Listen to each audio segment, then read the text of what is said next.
Որտեղից են գալիս փողերը։ Մարդիկ մտածում են, որ փողային հոսքերի շատ տարբերակներ կան, բայց իրականում ոչ։ Դրանք ընդամենը 4 են։ Առաջինը դա վարձու աշխատանքն է։ Երկրագնդի 90%-ը վարձու աշխատող է։ Այսինքն օրական 15-ից 20 ժամ աշխատում են ինչ-որ մեկի մոտ, ինչ-որ մեկի համար եւ ստանում են ստաբիլ 150-ից 300 հազար դրամ լավագույն դեպքում։ Հաջորդը արհեստավորներն են, սրանք այն մարդիկ են, ովքեր մատնահարտարում են սովորում, վարսահարդարում են սովորում եւ այլն, իրենք աշխատում են վարձու աշխատողների նման, 15-ից 20 ժամ նույն փողն են ստանում,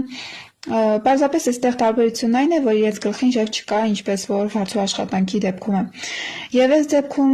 դեպքում չաշխատելու դեպքում զրկվում է աշխատավարձից։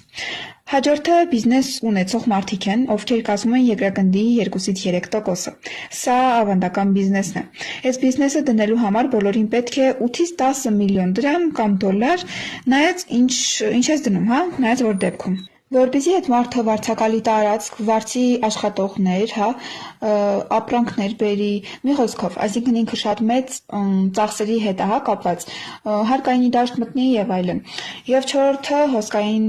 այս ճյուղը, դա ինվեստորն է, սա այն մարդն է, ով ստացել է հարստություն իր հայրիկից, ժառանգել է ինչ-որ հարստություն կամ արել է այս ավանդական բիզնեսը, հավաքել է շատ փող եւ ինքը դնում է բանկում տոկոսներ ստանալու համար կամ գնում է բնակարաններ, տալիս է վարձով եւ այստեղ իրեն գալիս է пассив եկամուտ։ Այսինքն այս մարդը շատ աշխատելով կայացնում է իր բիզնեսը եւ մի օր էլ չի աշխատում եւ ստանում է մեծ եկամուտներ։